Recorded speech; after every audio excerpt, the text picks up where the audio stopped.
Good evening, theologians.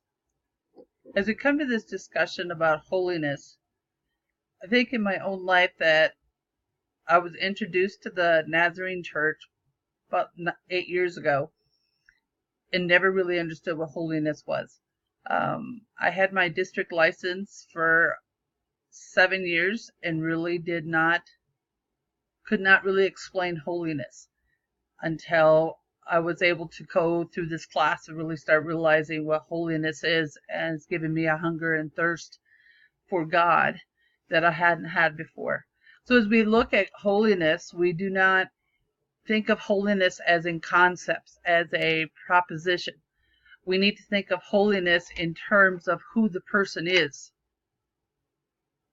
of Jesus is, and the way he fulfills the concepts of priestly and prophetic holiness, and the way he takes those things in his own life and how he fills them out.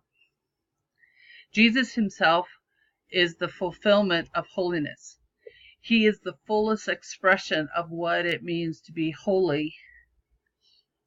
He does that in a particular way, in the distinct ways in his own life of humility, the self-emptying, a kind of life that is not the nice altogether life. The life that he had is showing us how we should live in holiness. Holiness is the infilling of the love of God that reorients our desires and our wants to the exclusion of sin. Holiness is not sinlessness, but loving God with all our hearts, with all our minds, and with all our souls, and to love our neighbor. The infilling of God's love fills us to our capacity, and sometimes our capacity could be really small or it could be really large. But whatever capacity it is, God fills it and it grows. Holiness is not perfection, because perfection comes to an end. You've achieved it. Christian perfection is loving God with our whole heart, mind, and soul. A singleness of mind. It is not possessing something other than the love of God, whereby the love of God saturates every aspect of our being, so that everything about our being is orientated to God's love, to the love of God. Now, I want to bring something that has helped me to understand holiness in my own life, and because of the brokenness in my own life and my past, where I've really had a hard time accepting God's love and not really understanding holiness.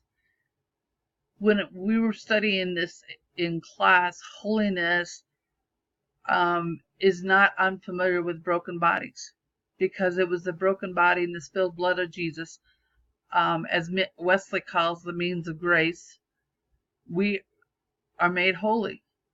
So as Jesus was broken for us, and God accepted him as the perfect sacrifice for us, but he was blemished, that we are made holy. A body does not form to external expectations to be holy, but the positive infilling of God's very presence, the person of the Holy Spirit that transforms a person. It is taking our brokenness and our woundedness as a place where holiness can be encountered. And I think this is where I was really struggling, because I felt that because of my brokenness and things in my past, addiction, that I could never get rid of these. But when we have the infilling of God's love in us, our desires are reoriented.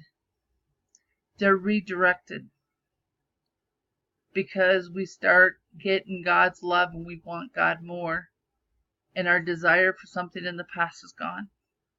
Holiness is the infilling of God's love, who accepts us for who we are and loves us for who we are, not what we should be.